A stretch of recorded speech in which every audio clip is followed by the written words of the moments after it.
Pattaya ভ্রমণের পঞ্চম পর্বে তোমাদের সবাইকে স্বাগত। সকালবেলায় পাটায়ার কোরাল আইল্যান্ড বা কোলান ঘোরার পর আমরা ফিরে এসে এগিয়ে চললাম সেন্ট্রাল পাটায়া মলের দিকে। এটি এশিয়ার largest natural beach front shopping complex. Central পাটায়ায় বাংলামঙ্গে নুংপ্রোতে এই মল অবস্থিত। একে ফেস্টিভ্যাল মলও বলা হয়। পাটায়াতে টার্মিনাল 21 বলে আরেকটি মল আছে। আমাদের হোটেলটি যার সামনে ছিল সেটি মূলত খাওয়ার দাওয়ারের জন্য বিখ্যাত। আমার উদ্দেশ্য ছিল দুপুরের লাঞ্চ এবং পাটায়ার সিয়াম কমার্শিয়াল ব্যাংকের এটিএম থেকে কিছু টাকা উইথড্রল করা। 2009 সালে তৈরি এই মলটিতে central departmental store, SFX cinema ছাড়াও 350টির মতো শপ রয়েছে। বিচ রোড এবং সেকেন্ড পাটায়া রোডের মাঝে অবস্থিত পাটায়া নাইট মার্কেটের কাছাকাছি এই মলটির মাঝে রয়েছে হিলটন পাটায়া হোটেল। মল এবং হোটেল সব জায়গা থেকেই পাটায়া বিচের 360 ডিগ্রি ভিউ পাওয়া যায়। মলের গ্রাউন্ড ফ্লোরে খাওয়া দাওয়া বেশ রিজনেবল প্রাইসে পাওয়া যায়। সেখানে স্যালাড ফ্যাক্টরি থেকে স্যালাড, সান্তা ফি স্টিক থেকে ফিশ এবং পর্ক, রয়্যাল গার্ডেন থেকে সিজলার এগুলো ট্রাই করতে পারো। এছাড়াও টাকো হেল, কেএফসির মতো চেনা জানা ব্র্যান্ডগুলো তোমরা এখানে খুঁজে পাবে। তবে যদি এক্সপেন্সিভ রেস্টুরেন্টে যেতে চাও তাহলে তোমাদের টপ ফ্লোরে যেতে হবে।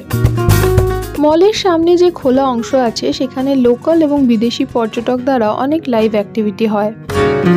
ফ্রি ও ওয়াইফাই এনজয় করতে করতে পাটায়ার সেন্ট্রাল মল বা ফেস্টিভ্যাল মলকে বেশ এনজয় করা যায়। এছাড়াও এর আশেপাশে তোমরা পেয়ে যাবে বেশ কয়েকটি ইন্ডিয়ান রেস্টুরেন্ট।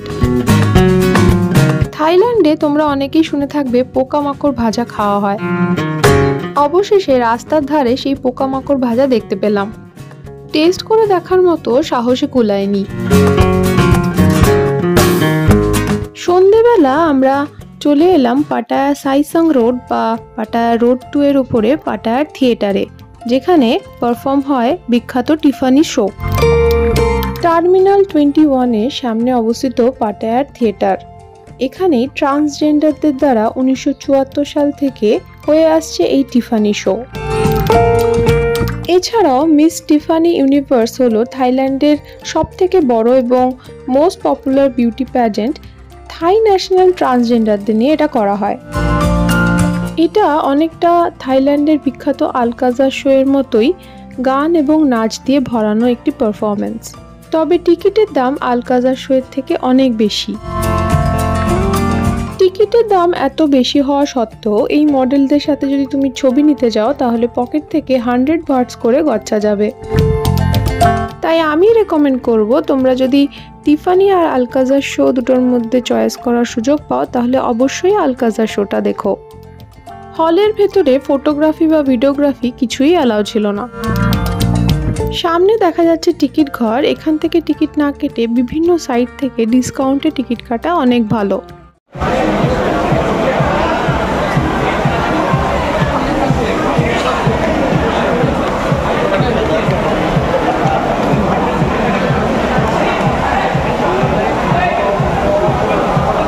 টিফানি শো এর মায়া ত্যাগ করে আমরা হাঁটতে হাঁটতে চলে এলাম পাটায়া বিচ রোডে। সারিবদ্ধভাবে থাই রেস্টুরেন্ট এবং চাইনিজ রেস্টুরেন্টের মাঝে তোমরা খুঁজে পেতে পারো বিভিন্ন রকমের ইন্ডিয়ান রেস্টুরেন্ট, এমনকি জৈন, পাঞ্জাবি, সাউথ ইন্ডিয়ান ফুডও পাওয়া যাচ্ছিল। ইন্ডিয়ান এবং জৈন রেস্টুরেন্ট জাইকা এখানকার একটি বেশ ফেমাস রেস্টুরেন্ট। এখানকার খাওয়া দাওয়াও বেশ ভালো। ঠিক তার পাশেই ছিল প্ল্যাটিনাম ট্যুর অ্যান্ড ট্রাভেলস, যেটি আরেকটি ইন্ডিয়ান সংস্থা যারা ব্যাংকক এবং পাটায়ায় তোমাদের ঘোরার ব্যবস্থা করে দিতে পারবে।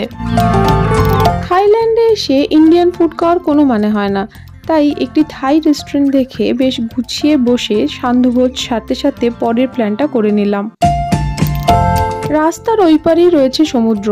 ইচ্ছে হলো রাস্তা পার করে পাটায়ায় রাতে সমুদ্র দেখে আসি। আর যেমন ভাবা তেমন কাজ, চলে গেলাম সমুদ্রের পাড়ে।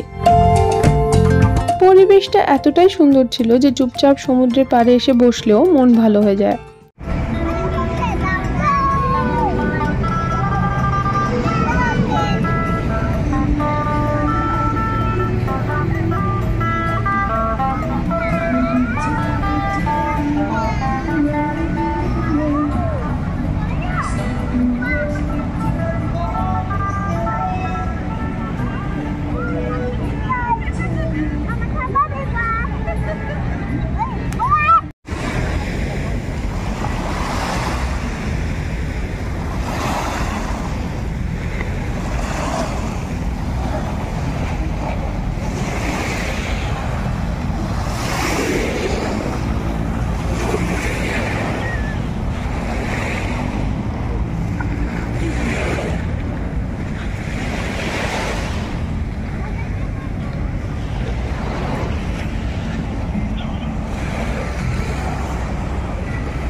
রাতেও কিন্তু অনেক মানুষ সমুদ্রে স্নান করতে নেমেছিলেন, অবশ্যই বাউন্ডারির মধ্যে থেকে।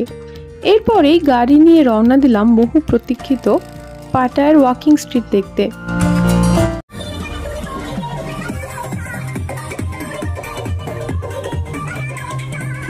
মাসটা ছিল নভেম্বর, তাই ইন্ডিয়াতে পালন করা হচ্ছিল দিওয়ালি।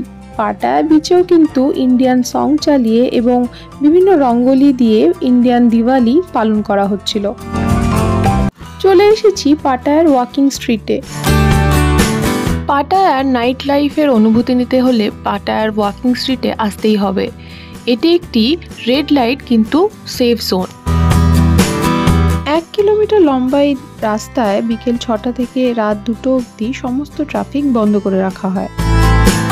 বার্স, ক্লাবস এবং গোগো বার্স প্রভৃতি নিয়ে এখানকার নাইট লাইফ এখানকার লোকাল এবং ট্যুরিস্টদের কাছে সমান জনপ্রিয়।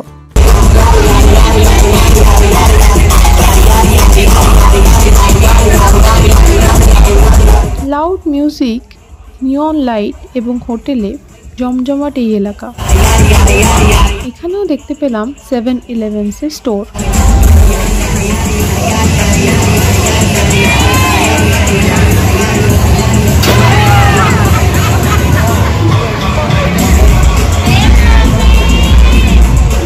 পয়সা দিয়ে রাস্তার উপরেই খেলা যাচ্ছিল এইরকম বিভিন্ন গেমস।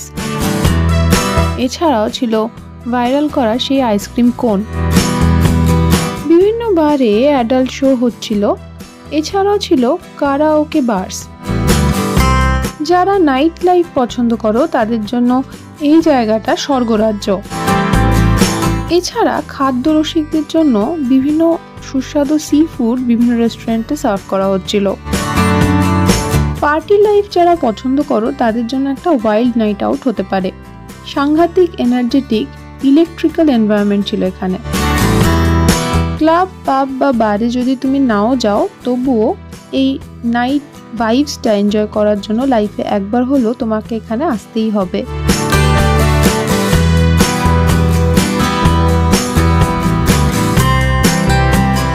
আমার সাথে পাটায়া ঘুরতে তোমাদের কেমন লাগছে অবশ্যই কমেন্ট করে জানিও। ভালো লাগলে ভিডিওটাকে একটা লাইক করে দিও। আর ভিডিওগুলো যদি ইনফরমেটিভ মনে হয় বন্ধুদের সাথে শেয়ারও করতে পারো। আমার চ্যানেলে নতুন হলে সাবস্ক্রাইব করতে ভুলো না। রাস্তার উপরে এইভাবে দেখানো হচ্ছিল ম্যাজিক শো। দারুণ হ্যাপেনিং একটা স্ট্রিট, সময় যে কোথা দিয়ে কেটে যায় বোঝাই যায় না।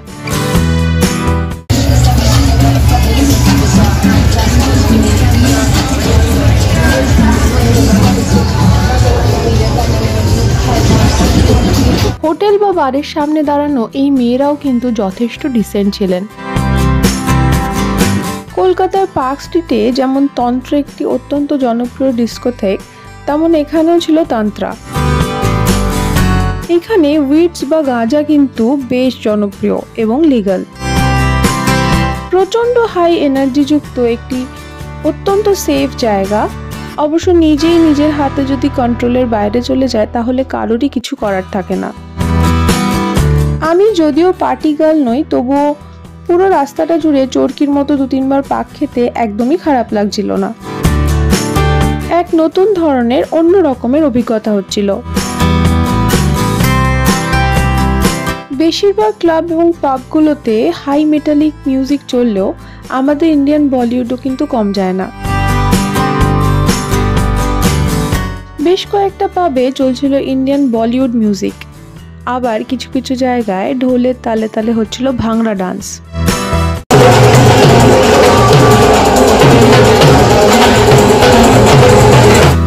লাস্যময়ী ললনারা, এদের মধ্যে অনেকে আবার পুরুষ, তারা মহিলা সেজে থাকে। না দেখলে অবশ্য বিশ্বাস করা যায় না। প্রতি পদে পদে বেশ সুষ্ঠুভাবে পুলিশি ব্যবস্থা ছিল, তাই একা মেয়ে হয়েও কখনোই আনসেফ ফিল করছিলাম না। 7-Eleven স্টোর, ব্যাংক ব্যবস্থা এবং পোশাক আশাকের স্টোর সবকিছুই তোমরা পেয়ে যাবে এই একটা গলির মধ্যেই।